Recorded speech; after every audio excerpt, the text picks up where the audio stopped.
This is something that's been on my mind for some time now. I've wanted to get it out of my head and just give my 2 cents on what I think is going to be an absolute shit show. The discord around the Silent Hill 2 remake once it comes out.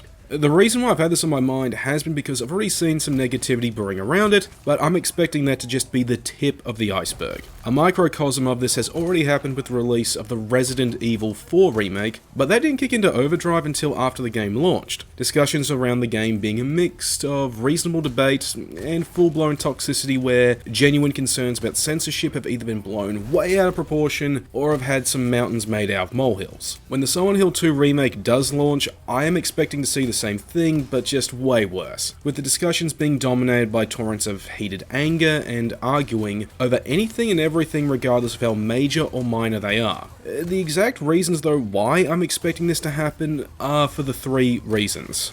1. The Silent Hill fandom has been starved for years. Unlike Resident Evil, whose most recent entry came out this year, Silent Hill hasn't exactly had a new release since 2012's Downpour. There was the influential PT demo though, and the planned Silent Hills, but with the latter's cancellation, PT has been made unplayable for most and hard to find for others. It also doesn't help that none of the other games that came out after Silent Hill 4 The Room were near the same quality of the original 4. So the expectation for a remake of what is considered to be not just a masterpiece of a game, but also the highest point of a beloved series, to recapture that same magic will be impossible to in a way that's guaranteed to satisfy everyone's demands.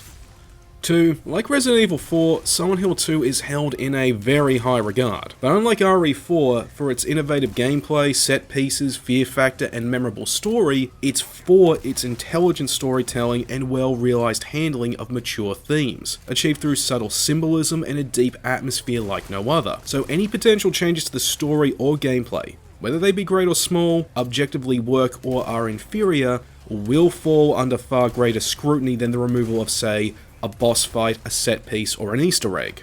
And the third and final reason is because, well, Bloober Team's track record is heavily flawed depending on who you ask or how you look at it. Now from my experience, I don't consider Bloober Team to be a bad developer, and they do make good horror games. I'd even go so far as to say they are a good fit for the Silent Hill IP, considering how influential it is on their work. But I won't deny that each of their games is flawed in their own unique way, and this has been the subject of discussion. For example, Blair Witch had interesting ideas for player choice and influence over the story, but these frustrated players on the first playthrough due to how they forced the player to go against basic instinct. The Medium had a great take on gameplay with its dual world concept, and its story was a well-realized setup for a horror-fueled narrative, but it left a lot of people disappointed when they realized it wasn't a horror story, but rather a supernatural mystery with some horror elements. And Layers of Fear 2 made an earnest effort to evolve what the first game did, trying to be more than just another walking simulator, but it got bogged down in indulging in overly extravagant set pieces that distracted from the story and whatever symbolism was meant to be conveyed.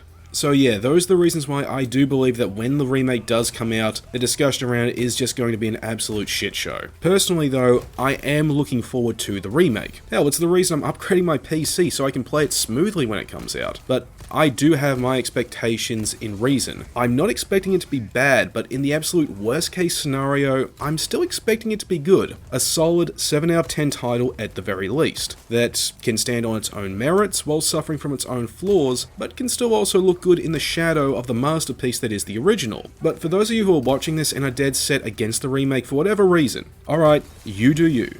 But do keep in mind, there's a good deal of other games on the market right now that do a great job of capturing Silent Hill's spirit that you can enjoy instead. Personal recommendations I've played include stuff like Tormented Souls, Mirror Forge, Made of Scare, Detention, Lake Haven Chrysalis, Visage, Lost in Vivo, Concluse, and the upcoming Hollow Body. Or, if you prefer, you could play this instead.